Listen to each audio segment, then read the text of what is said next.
Oh, Kuya. Sino? Kuya! Saan tara, dali? Sige, Rose movie, tapos dito pa Oo, nag-Facebook. gago. Kuya!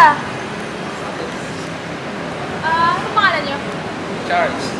Kuya, alam niyo bang strictly no smoking in this area? Ay, ganun ba? Sa inyo lang, tambay lang ako, hindi ko alam yun eh. Ano tanga po? Kuya, alam mo ba yung oligopoly? Oligopoly, paano ko malalaman yun? Pero bago ata ako maging tambay na lang yun ata yung market situation na konti lang yung producers pero hindi sila nakaka-affect ng market. Sample nga po. Sample? Hindi ko alam yung mga sample, yun lang talaga yung alam ko eh. Okay na yun? Iwan na natin to. Okay, parang wala namang kwenta to Tara. Ay, sir. Alam mo ba yung oligopoly? Ay, hindi po ito. Hindi ko alam, ikaw na. Hindi po namin alam. Ano ba? Boy, mag-date lang kayo eh. Sige Dali na. lang naman, kuya. Sige na. Saan? Kuya. Alam mo yung oligopoly? Hindi mo alam. Mukhang meron tayo magpagtatanungan doon. Tara. Sino pa tayo ng iba? Sige, tara. Ito, may naglalakad oh. Dali. Maalis na sila. Happy. Pwede po magtanong, ano pa yung oligopoly? Uy, ate, wait lang! Ay, wala na. Para naman tayong na-interview eh. Parang kilala ko tayo yung Sige, try mo nga. Hindi niya dinefine masyado. Sige, try mo.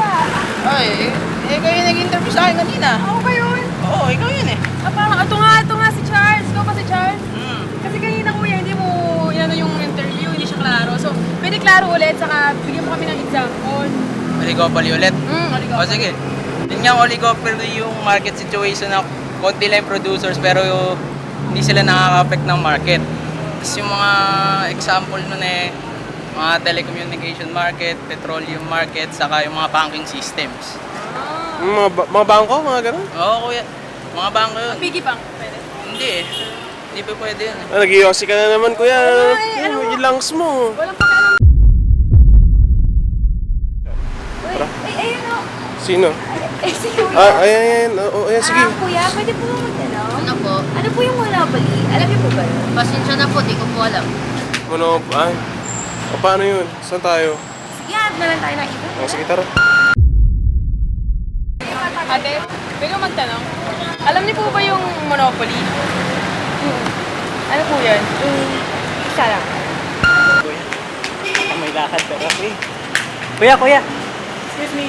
Wala na lang na. Ito ang tanong, ano ibig sabihin ng... Ano yan? Bawal mo siya dito ah. Sige nga kuya, saglit lang. Kuya, saglit lang to. Saglit Ano lang. ibig sabihin ng monopoly? Di ba yun yung board game? Ay, hindi kuya, isa ito ng usapan. Tangin nakala ko yung board game. Kasi, Monopoly, di ba? Ano na tayo yun? Kumbaga, sa isang market, isa lang yung nakakapag-provide ng service. Halimbawa, Napocor. Sila nagbibigay ng kuryente sa Pilipinas. O kaya, NLEX, di ba? NLEX, SLEX, SCTEX, yung mga ganyang expressways, gano'n. Yung mga ganun bagay. Yung kumbaga ikaw lang may kakaya magbigay ng service. Galing mo kuya. Tago mo yan ah. Oo, salamat ah. hindi alam niya yun. Oo nga, buti alam niya. Galing niya, no?